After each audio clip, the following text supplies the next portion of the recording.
Welcome to World Action and Reaction News.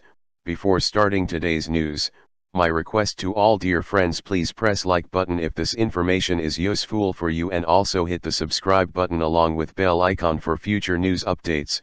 Let's start today's news. Amidst tension on both the eastern and western borders, and continuing terror attacks, India in 2017 took a step toward playing the role of the net security provider in the region and also pushing domestic defense manufacturing in the country. The year also saw India getting its first full-time woman defense minister in Nirmala Sitharaman, who, since taking over, has visited a number of installations across the country, including the forward areas. The minister also started a new norm of meeting the services chiefs daily and vowed to clear all pending projects under consideration of the Defense Acquisition Council, DAC, by year-end by holding fortnightly meetings. The year saw India bring in a new system to push the private sector in defense manufacturing in the country, with a chapter on strategic partnership being added to the Defense Procurement Procedure, DPP, in May. The first contract under this arrangement, where an Indian private company will be selected for tying up with a foreign company to manufacture certain crucial defense equipment, is yet to be signed. India, being the largest importer of arms, accounting for 13% of global arms imports between 2012 and 2016, both former Defense Minister Arun Jaitley and his successor Sitharaman have talked about the significance of domestic defense manufacturing and the need for the country to have more local components in its military equipment. Ceasefire violations spurted along the India-Pakistan frontier, with 771 being reported on the Line of Control, LOC, in Jammu and Kashmir, that is under the Army's operational control up to December 10 this year.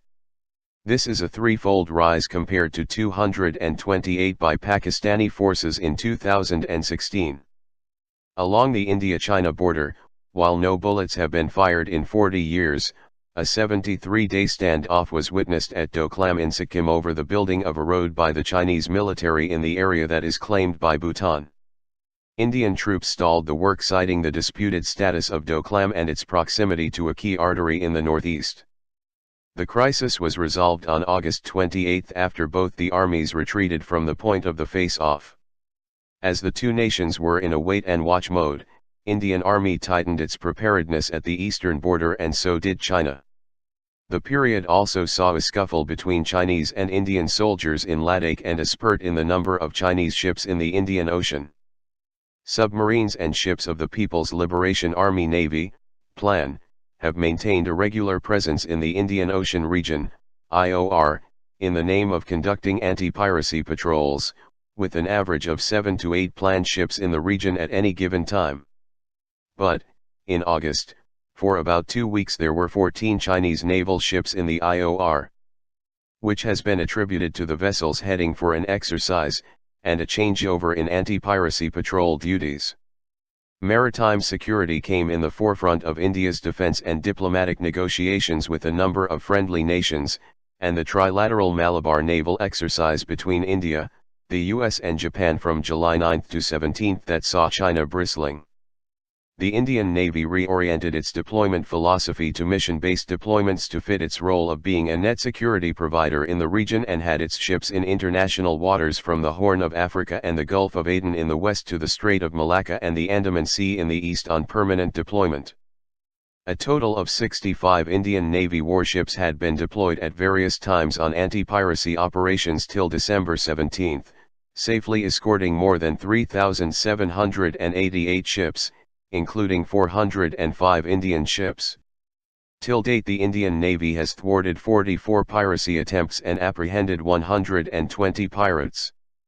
Maritime security also remained in the forefront of India's diplomatic and defense engagements with a number of countries, including the US, France and Singapore, which has offered its Changi naval base close to South China Sea to India for logistic support to Indian Navy ships. While Malabar saw India's prominent naval exercise with the US, India and Russia held their first ever tri-services exercise Indra in 2017. The armed forces also pitched in for search, rescue, and relief operations after a number of natural disasters in the country, including flood relief operations in several states. including Gujarat, Maharashtra, Jammu and Kashmir, Uttar Pradesh, Assam and Bihar, the Akai cyclone in Kerala, and also in providing aid to Rohingya refugees in Bangladesh. Some progress, though small, was made in the inclusion of women in the armed forces. The 3 women fighter pilots inducted in the Indian Air Force in 2016 continued their second phase of training, and 2 more women fighter pilots, Flying Officers Shivangi Singh and Pratibha, were inducted in the force this year. 6 women officers of the Indian Navy, meanwhile, started their circumnavigation Navika Sagar Parikrama on an Indian-built sailing vessel, INS Tharani, the first by an Indian all-women's crew under sail. The expedition was flagged off from Goa in September and is likely to conclude in March 2018. Also in September, the Indian Army announced it would induct women in the Corps of Military Police.